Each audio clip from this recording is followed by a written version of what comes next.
No, Fabrizio is speaking now, and I'm in the same room with Matteo, and I will start, and Matteo will continue until the end of the presentation. And we are both with the University of Cagliari in Italy, and I'm also involved in ISGAN, and particularly I'm responsible for Annex 3, that is exactly about cost-benefit analysis and socio-economic impact of smart grids. And this afternoon, with this webinar, we would like to give you some information about what is going on in ISGAN regarding the topic, the important topic of decision-making related to smart grid projects.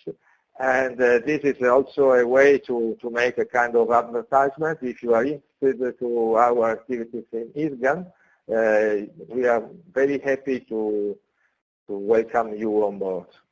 But what is ISGAN for someone that maybe this is a brief outline of the presentation. As you can see, the first item in the list is about ISGAN. So just a few words about ISGAN. ISGAN is the strategic platform to support high-level government attention and actions for the accelerated development and deployment of smarter, cleaner electricity grids around the world. It is an initiative of the Clean Energy Ministerial, CEM, and it was organizing as the implementing agreement for a cooperative program of smart grids. And so it's also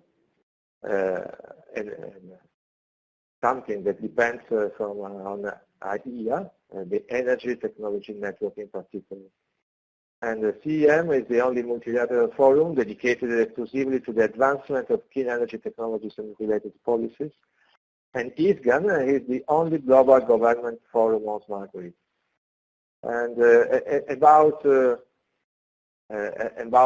activities of ISGAN, as you can see in the slide, we have 8 annexes that each one is responsible to deal with a specific topic.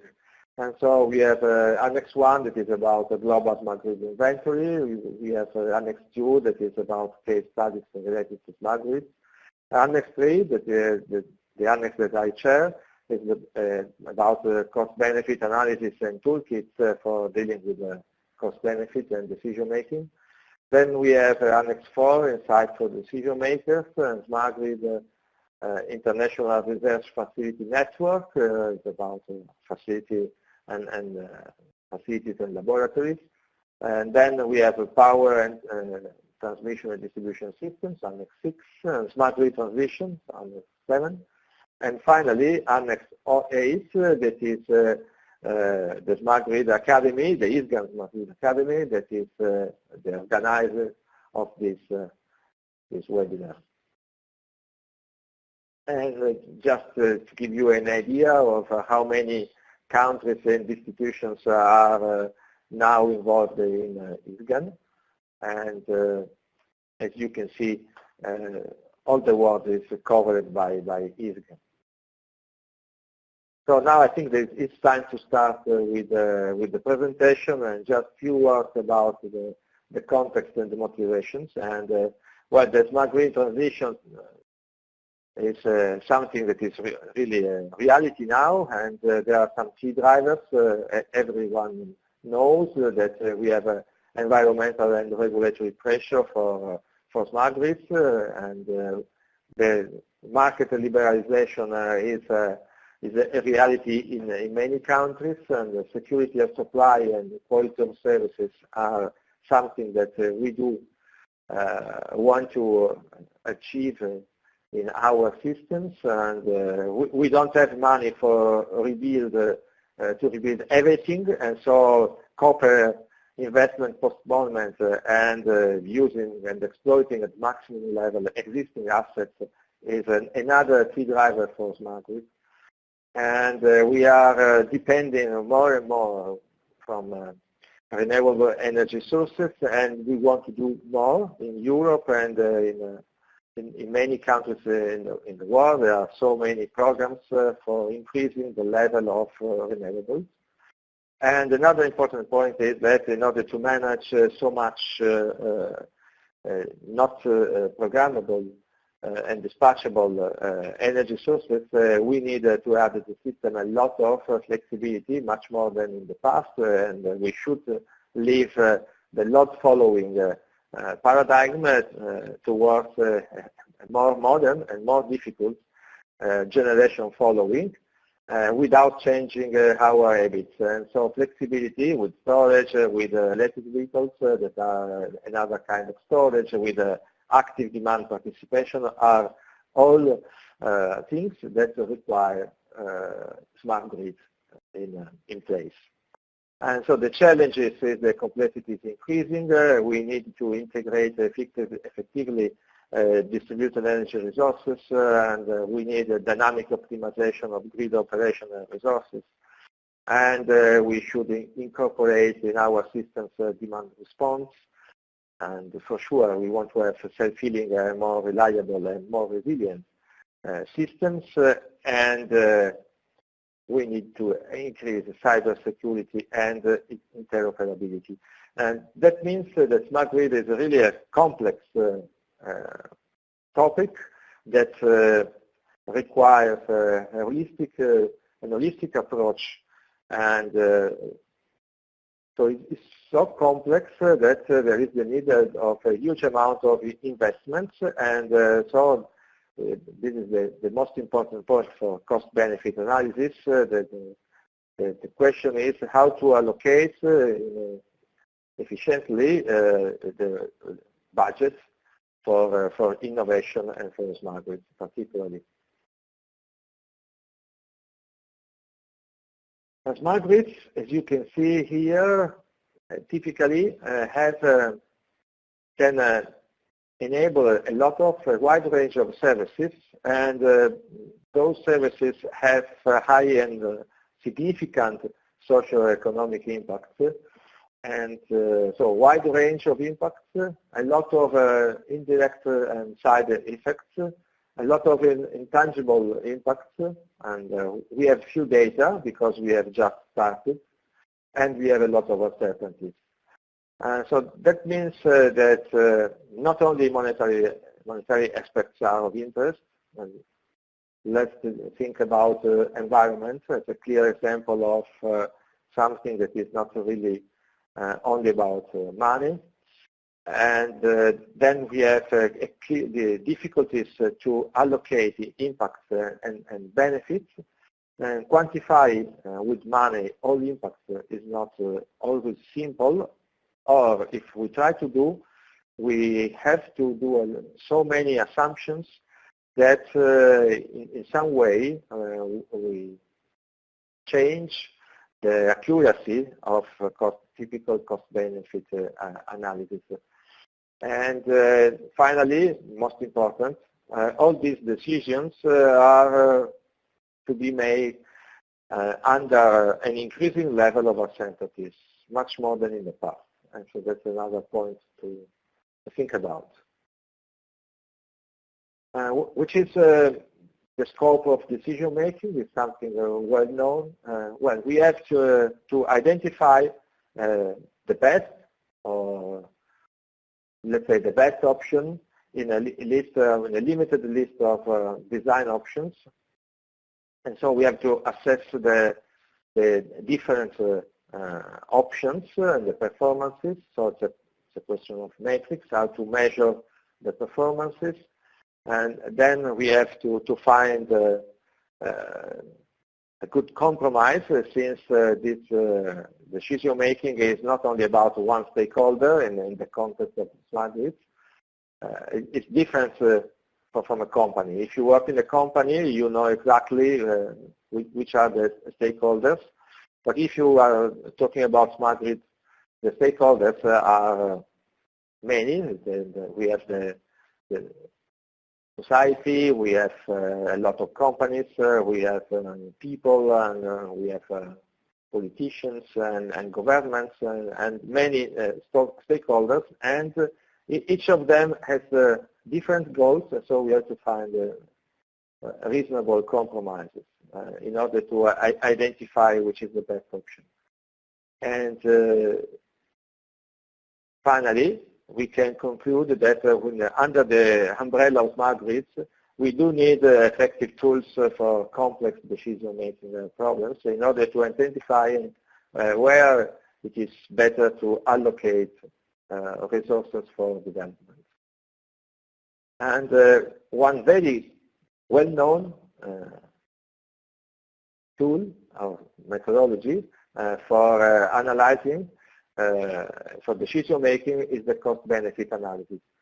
Cost-benefit analysis, CBA, is one of the most acknowledged tools for assessing the financial viability of industrial projects. And if we apply cost-benefit analysis, well, with CBA we seek for an optimal resource allocation. In particularly, we want to find a solution that costs less than the benefits, and we should find, in this way, we seek for the most profitable investment option, and it's very easy to read because it's only, everything is about money. So if the money we spend is less than the money we earn, that alternative, that project is good. And if I want to do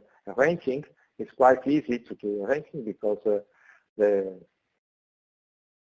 most profitable is in the first position, and then we can prepare a list according to the level of income we can receive. It's very easy to say, not too easy to apply in a smart grid context. And typical parameters that are used are the net present value for the net benefit produced. It's very critical, the internal rate of return, IRR, the discount rate value that makes the NPV equal to 0, and the cost-benefit ratio, that is the ratio of the present value of benefit and cost. All these three indicators are the common output of CBA. So these are in this slide you can see the typical steps of CBA: target and content recognition, the cost and benefit quantification, monetizing and discounting, cost and benefit aggregation, and then finally you get NPV, IRR, and CBR, and finally you can also perform some sensitivity analysis if some of the data in your calculation are uncertain. And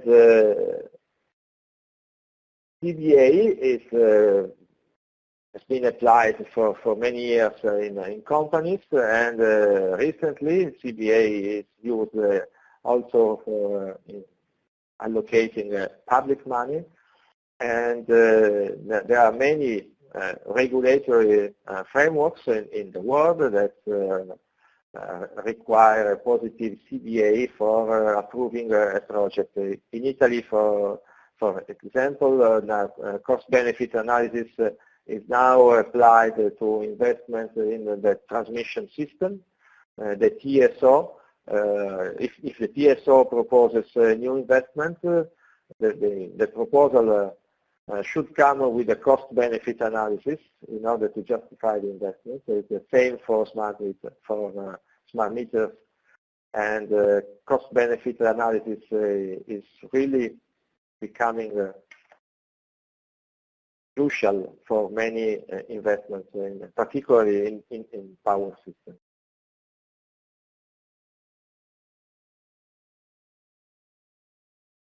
And well, since CBA has been used for many years and many specific guidelines have been developed and published by government bodies, and you can see that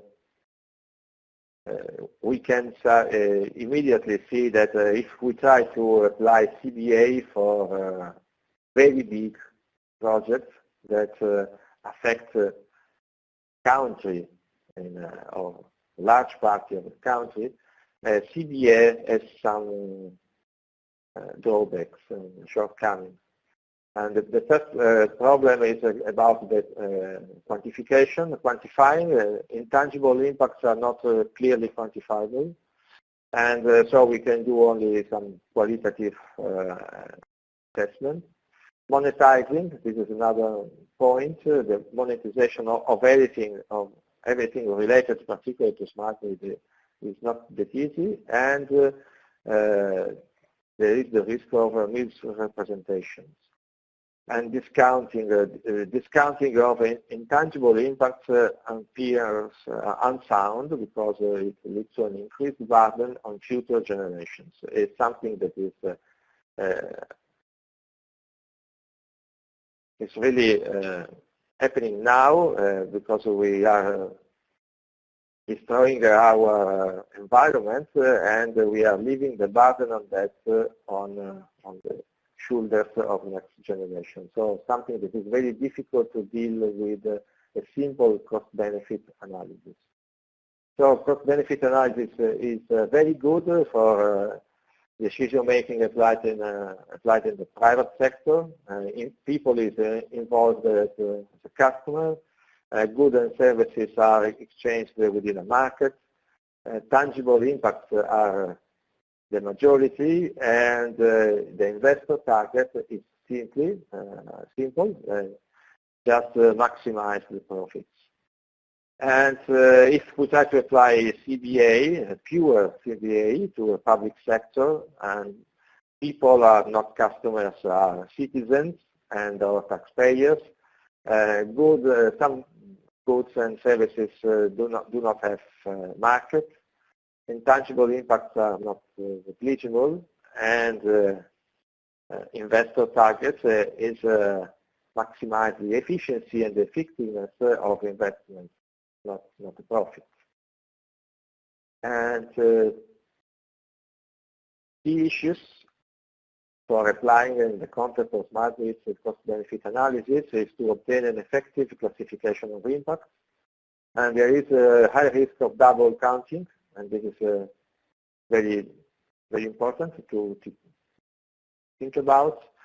And we should obtain a multiple number of feasible future scenarios. And another point is key issues is forecast of prices, particularly of new technologies, is not very easy to perform. And identify and consider the synergy of different smart grid assets is again another issue in the application of cost benefit. And finally, it's very difficult and tough to generalize methods and results on different countries. And another way to deal with decision making is, well, I say another way, in reality there are some complementarities, but anyway, another way to deal with decision making is multicriteria. Multicriteria helps decision makers identify the best option among a given set of different alternatives or design options. And it's a very well-known methodology for complex decision making. Encourages MCA encourages the common decompositions. It's very good to understand to deal with conflicting criteria that are very common in complex smart grid projects. And tangible and intangible impacts can be dealt with simultaneously. And also qualitative indicators can be used with MCA.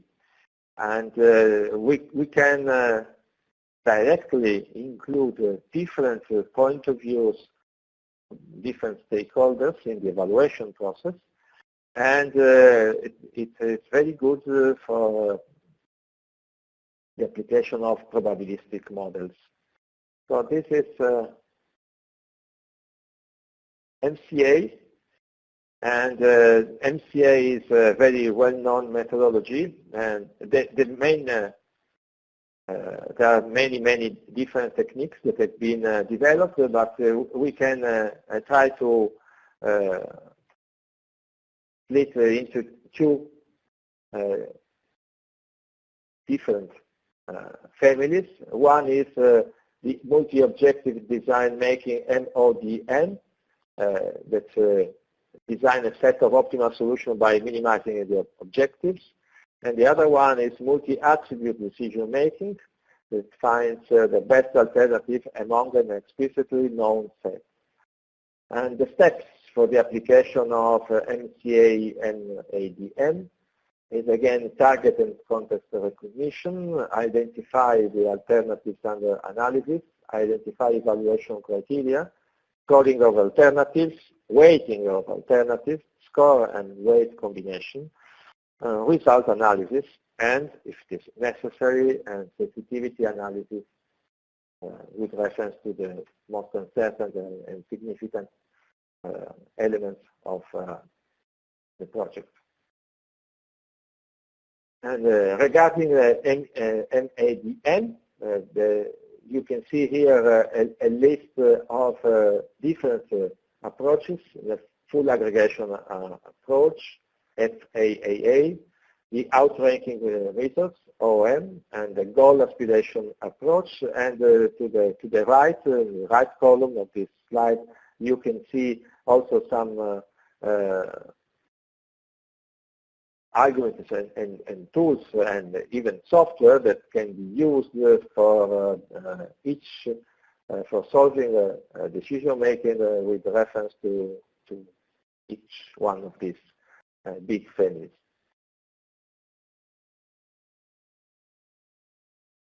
The key elements of multi-criteria MCA methodologies are the hierarchy for criteria, the performance matrix, and the stakeholders value scale. The output of each of these criteria, performance matrix, and stakeholders value scale are all used by the MCA technique in order to prepare a ranking for a list of limited list, finite list.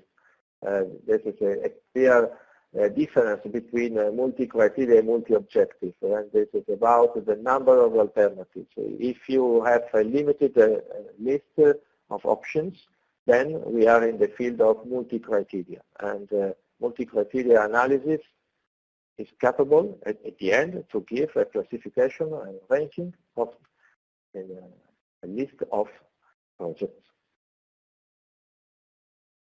Well, cons of MCA. MCA is not oriented to profit, and so no explicit rule for obtaining benefits that exceed cost. The identified best option, design option, may not pursue with big improvements, and doing nothing principle might result as preferable. Subjectivity is directly introduced by criteria weights and qualitative appraisals of alternatives. And effective strategies for reject personal biases need to be employed. Another point is the multiplicity of MCA and ADM techniques. There are so many that it is not that easy to identify which is the best suited to the application. And many of these techniques are very complex, very good for academic exercises and researches, but not that easy to be used outside the academic community. So some gaps. Within Annex 3, we deeply studied CBA as a starting point for decision making applied to smart grids. And we have prepared some reports, and if you are interested to know more about our activities in ISGAN regarding the point of CBA, you are really invited to surf the internet and look for our documents that we have recently changed the website and the portal, but we are putting there all documents and reports, and so you can find more detailed documents on ISGAN activities. And as you can see, we have identified with the cost benefit some gaps. And cost benefit analysis applied to smart grid started with EPRI. EPRI is a pure application of cost benefit analysis.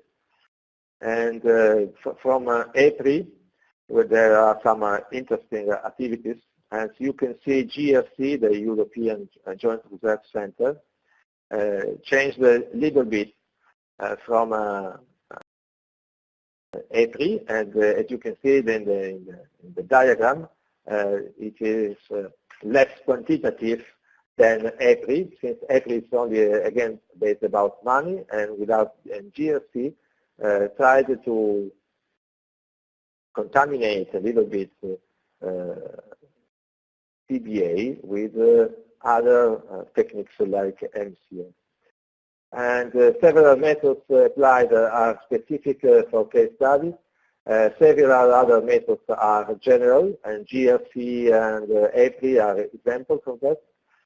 And there are some methods that consider only quantitative criteria, and there are some others that are tried to move from quantitative to qualitative. And some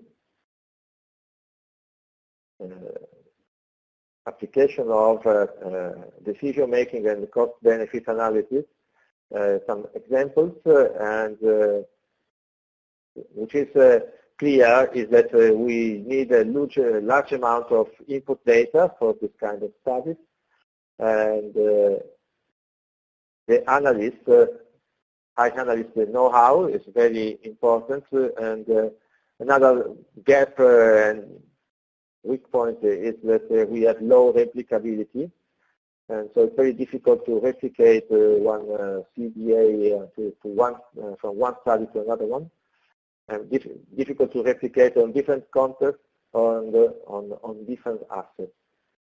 And also results are difficult to be compared from different frameworks. And finally, in Annex 3, we have identified some gaps for the application of CBA in the smart grid context, and those gaps are also good starting point for future research. And one point is that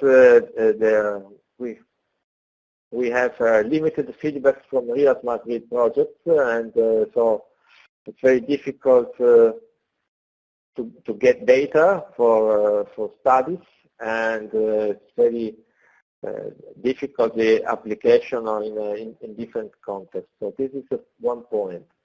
Another point is that we do need to include something that is not easy to be quantified, and another point is that we should try to simplify the decision-making process.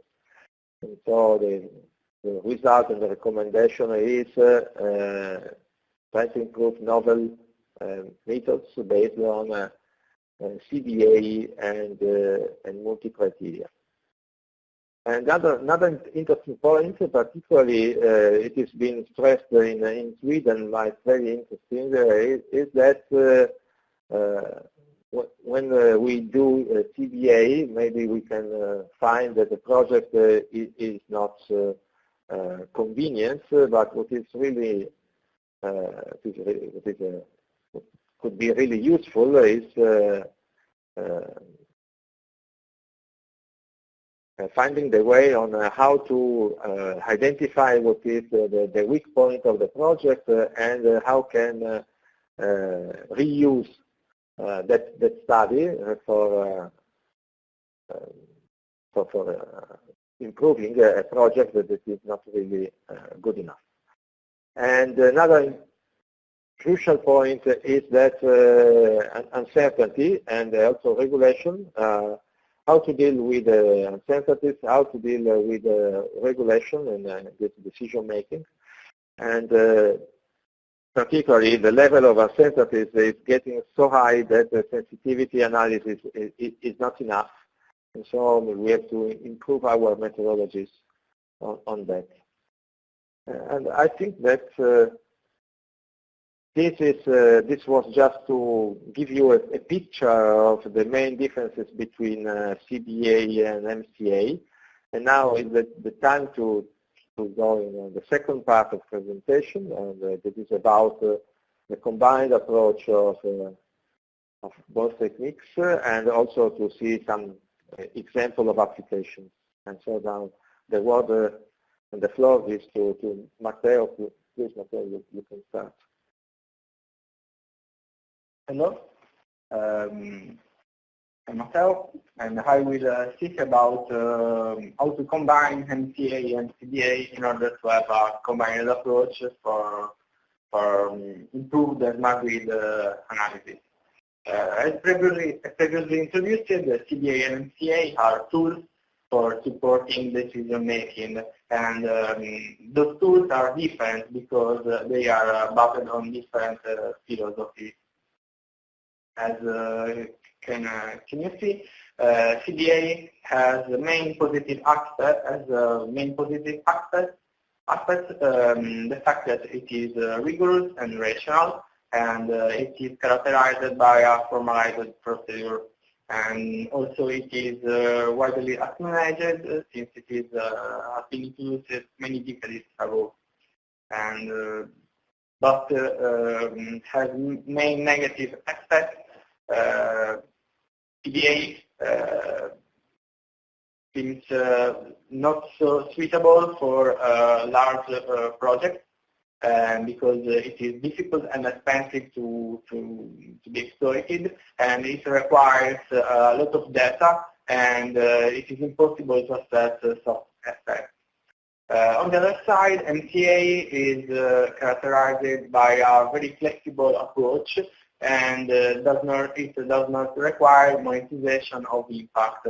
So it is possible to assess soft effects, and thanks to the weight of criteria can ensure the participation of stakeholders.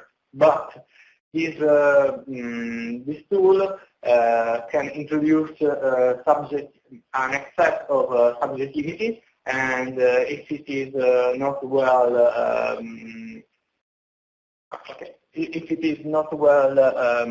formalized, the risk of double counting is high. And as the professor said before, it's lacking respect in the carbon criterion, so the profitability of the best option is not ensured. But these two approaches are not mutually exclusive, but they are complementary tools, since they can be combined in order to have a monetary evaluation of tangible impact with a cost-benefit analysis, and non-monetary evaluation of not monetary impact with the MCA.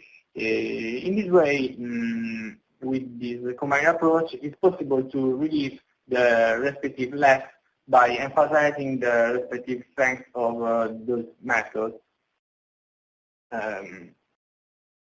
In particular, in literature, these combined approaches have been analyzed, and there are two main families. The first family The first family say that the CBA can be considered as economic criterion of a MCA framework, where CBA is strictly focused on tangible impact, while MCA focuses on intangible impact. On the right is depicted another approach that combines MCA and CBA. That say that MCA can be used for select a subset of interesting investment options, while CBA can be used then for evaluate the economic viability of the selected option.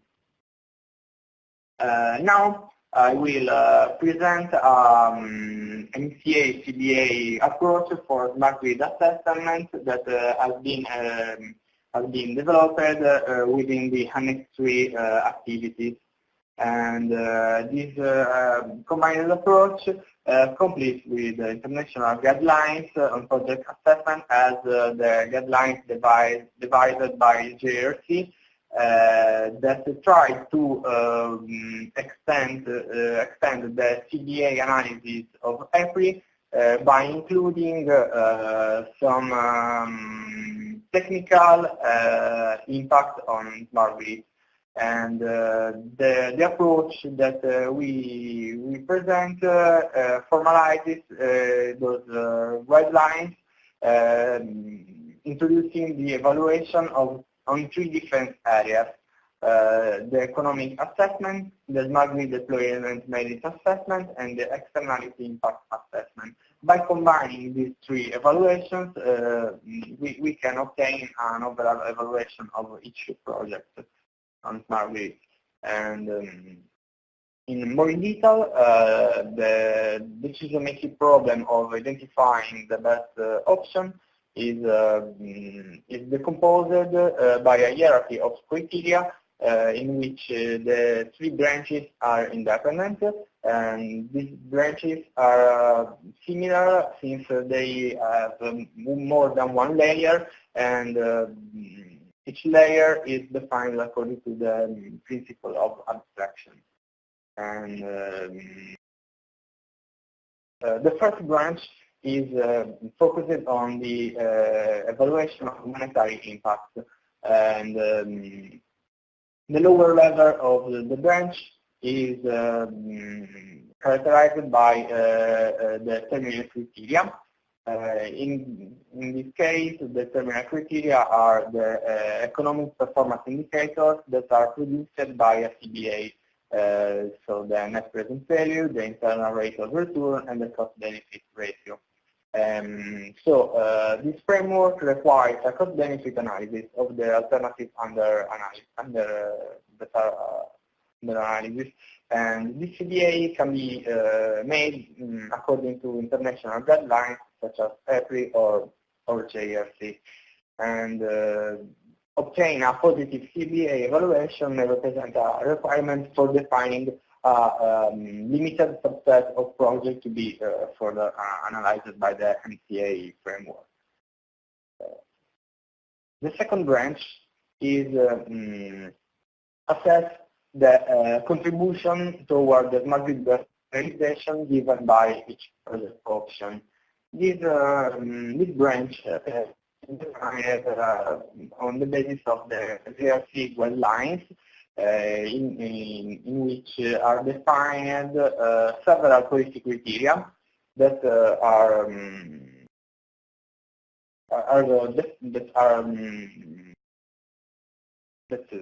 represent some general benefits for the energy sector defined by the European Commission.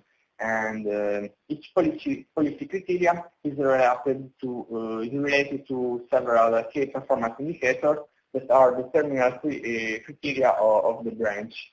And it's worth noting that this evaluation is output-based, since only the produced effects of the project option are evaluated instead of the technical feature of the infrastructure. And this is something that is derived from JRC guidelines. And in this slide, you can see the 6 policy criteria and and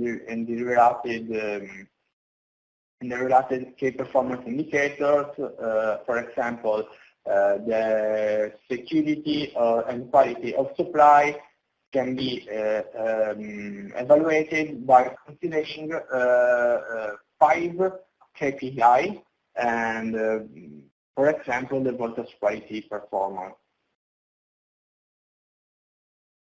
The third branch assesses the externalities produced by the project option, and it is organized in 2 layers.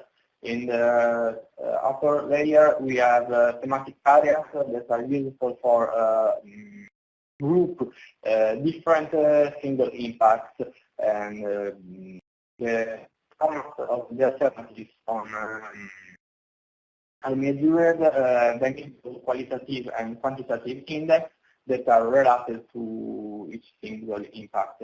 It is assumed that the second level criteria are mutually dependent, so each single impact can influence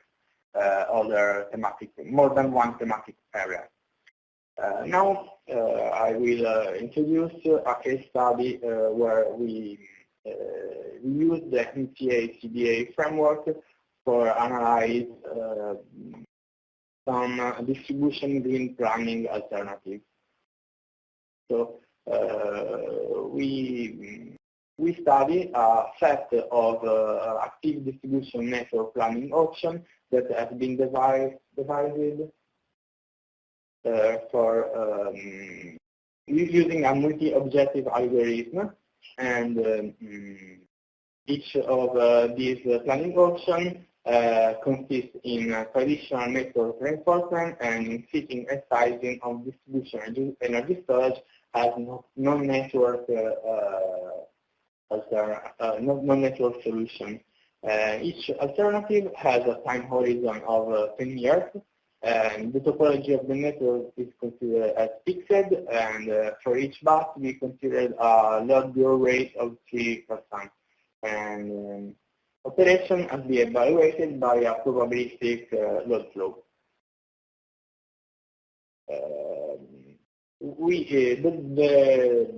The hierarchy of criteria previously introduced is general. Then we had to particularize it for fit with the decision-making problem at hand.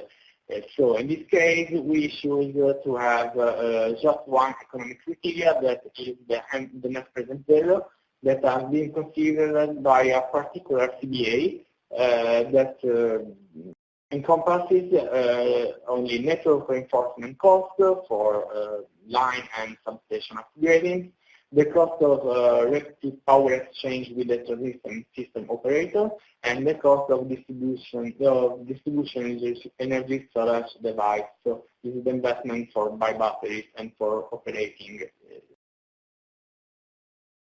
And the second branch also has been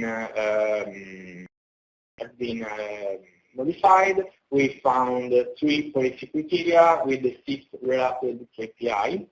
So the first policy criteria is related to network connectivity and access to all categories of network users, and it is measured by the KPI 1, operational flexibility provided for dynamic balancing of electricity in the network. The second policy criterion has been evaluated by means of 4 KPIs, and so the security and quality of supply has been evaluated by combining the performances of the alternative on stability of the electricity system, with the duration of interruption and the frequencies of interruption per customer, and the voltage quality in terms of voltage variation. The third policy criterion concerns the efficiency and service quality in electricity supply and grid operation, and the KPI is the level of losses in distribution network, in this case. And so this is the final hierarchy, and we assign an equal weight for the 2 branches. So the economic evaluation has the same relevance of smart grid paradigm. And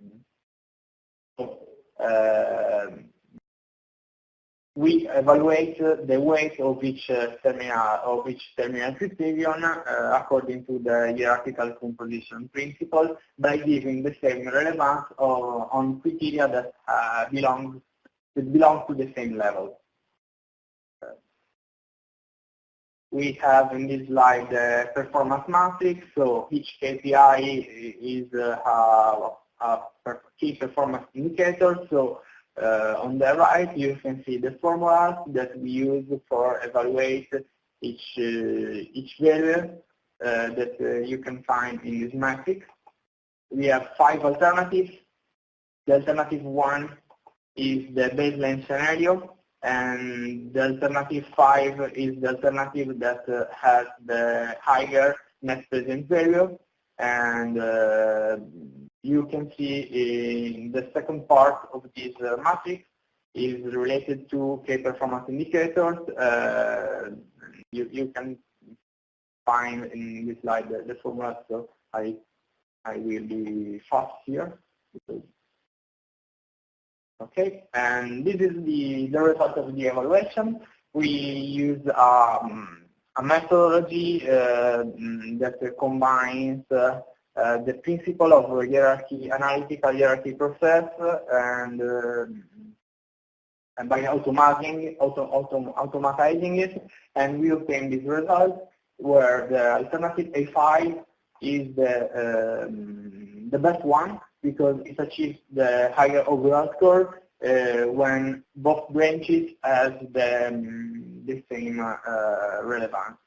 And we in this second table, you can see that the partial scores. You can see that the A5 has the higher economic score, while it's the alternative A4 that has the higher smart grid merit score. And by means of a sensitive analysis on criteria weight, we saw that when the relevance of the economic branch is less than 0.24, the best alternative is the alternative A4, while otherwise the best alternative is the alternative A5. This shows how it is important that government body decide which are the relevant issues of its type. Okay, and here this is a brief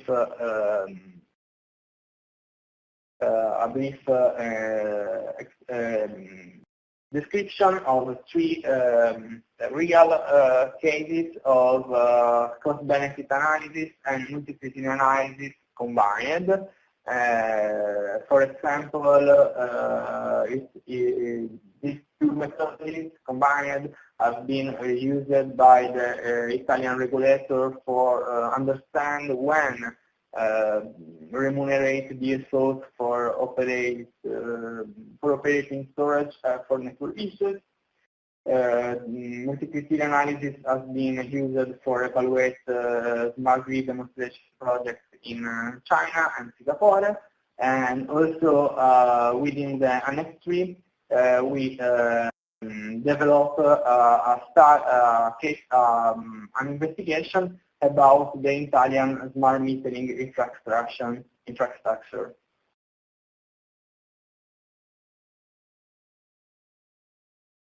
Okay.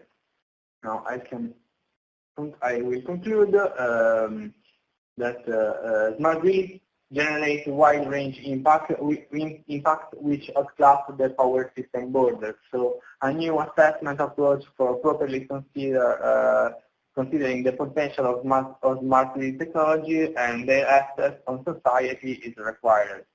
A joint MCA-CBA approach cannot clasp the weaknesses of both methods and can emphasize the respective strengths. MCA and CBA framework allows decision makers to assess impact on different areas, assess monetary and intangible impact together, reduce data requirements for the assessment, and promote an active participation of stakeholders. So develop automated CBA MCA tools allows to analyze easily and fast large sets of planning options.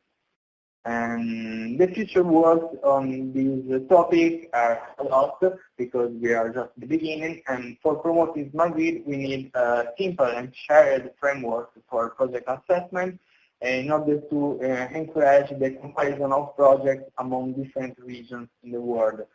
And we need data sharing about smart grid initiatives, and we need to improve the technical coverage of the use of this assessment framework.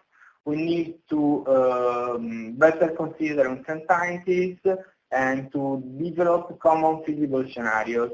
And finally, we need to find the best, an effective strategy for reduced subjectivity in the analysis and reduce in this way the personal biases that can be introduced in the weight elicitation process. And this is the readings, the bibliography that you can, if you are interested in a deeper knowledge on this.